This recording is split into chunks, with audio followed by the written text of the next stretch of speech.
If you can imagine it, it exist. ये science का सबसे भारी शब्द है। पूरा साइंस ही बस इसी सेंटेंस पर टिका हुआ है। कोई भी चीज की डिस्कवरी एक इमेजिनेशन से ही होती है। ग्रेविटी, टेलीफोन, कार, स्पेसशिप और भी बहुत कुछ, इन सब की एग्जिस्टेंस एक इमेजिनेशन से ही शुरू हुई थी। अगर कभी कोई इंसान इन सब के बारे में इमेजिन ही नहीं करता तो ये सब कभी एग्जिस्ट भी नहीं करती। लेकिन सवाल ये है कि अगर ये स्टेटमेंट सच में इतना पावरफुल है तो क्या एनिमे कैरेक्टर, उनकी powers, iron man, Thor, God of destruction, light Yagami और भी कई सारी चीजें रियल में एग्जिस्ट करती होंगी? क्योंकि एट द एंड ये सब भी किसी ना किसी की इमेजिनेशन ही है। वीडियो में आगे बढ़कर मैं अपना थॉट दूं, इससे पहले वीडियो को पॉज करो और अपना आंसर कमेंट करो कि तुम्हें क्या लगता है। अगर तुम्हारा जवाब ना है तो क्यों, अगर हाँ है तो तुम्हें ऐसा क्यों लगा? Let's begin.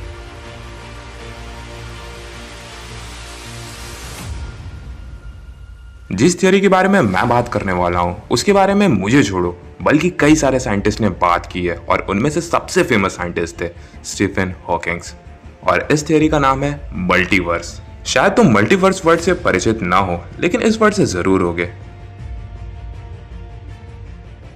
Ji, parallel universe या फिर मल्टीवर्स वो थियरी है जिसमें जो भी तुम इमेजिन कर सकते हो वो सब एग्जिस्ट करता है। चाहे तुम इस यूनिवर्स में कुछ भी हो, कैसे भी हो या फिर कुछ भी करते हो सकता है मल्टीवर्स के किसी यूनिवर्स में तुम्हारा एक हमशक्ल वो लाइफ जी रहा हो जो तुम जीना चाहते हो। शायद वो एक एक्टर हो, मिलीनियर हो, बिलियनियर हो या फिर जितना भी पॉसिबिलिटीज तुम इमेजिन कर सकते हो, शायद वो लाइफस्टाइल जी रहा हो।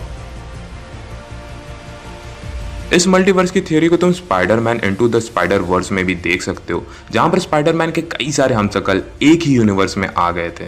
और कमाल की बात यह थी उनमें से कोई भी फेक नहीं था। सब स्पाइडरमैन एग्जिस्ट करते थे बट अपने मल्टीवर्स के यूनिवर्स में।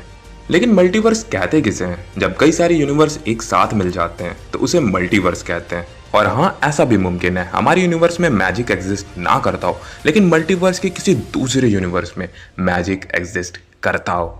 जैसा कि तुम कई सारे एनिमे में देखे होगे जहां पर मेन कैरेक्टर दूसरे यूनिवर्स में ट्रैवल कर जाता है या फिर उसे ट्रांसपोर्ट करवा दिया जाता है, जहां पर मैजिक एग्जिस्ट करता है, ड्रैगन एग्जिस्ट करते हैं या फिर जितनी भी पॉसिबिलिटीज तुम सोच सकते हो वो सब उस यूनिवर्स में एग्जिस्ट करते हैं। तो अभी जो मैंने ऊपर मल्टीवर्स की थियरी बताई, तो हम ये बोल सकते हैं जो मेन कैरेक्टर होता है वो कहीं और नहीं बल्कि मल्टीवर्स के किसी दूसरे यूनिवर्स में ट्रांसपोर्ट हो जाता है जहां पर मैजिक, ड्रैगन और भी कई सारी चीजें एग्जिस्ट करती हैं। एंड इस मल्टीवर्स की थियरी से हम ये भी बोल सकते हैं हमारे यूनिवर्स में भले ही एनिमे कैरेक्टर की पावर एग्जिस्ट ना करती हो लेकिन मल्टीवर्स के किसी दूसरे यूनिवर्स में जरूर करती होगी। मल्टीवर्स में कई ऐसे यूनिवर्स भी हो सकते हैं जहां पर god of destruction, death note, iron man, Thor, Odin, Loki ये सब भी एग्जिस्ट करते हो। लेकिन दुख की बात यह है कि इस थियरी को कभी भी कोई प्रूफ नहीं कर पाया।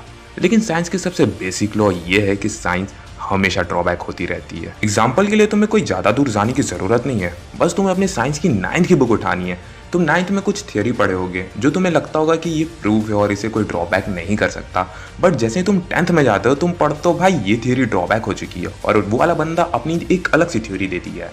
11th में जाते हो तो तुम वो देखते हो कि 10th की वो वाली थियरी भी ड्रॉबैक हो गई। इसलिए साइंस का कोई भी ऐसा लॉ, कोई भी ऐसी थियरी नहीं है जिसे ड्रॉबैक ना किया जा सके। न्यूटन, आइंस्टीन, इन सब का भी नहीं। इन फ्यूचर हो सकता है कोई थर्ड पर्सन आए और इन दोनों की थियरी को ड्रॉबैक कर दे।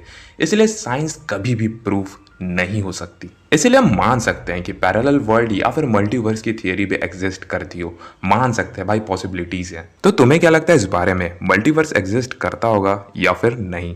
और यार मैं सीरियसली बता रहा हूँ, ये टॉपिक वो है जो अधिकतम लोग कवर नहीं करते। मतलब साइंस को कभी भी एनिमे से रिलेट नहीं करते, जो कि मैंने करने की कोशिश की।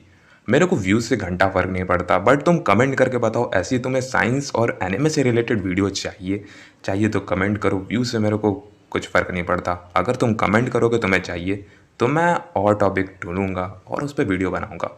बाकी तो यार मिलते अगली वीडियो में, तब तक लिए सायूनारा।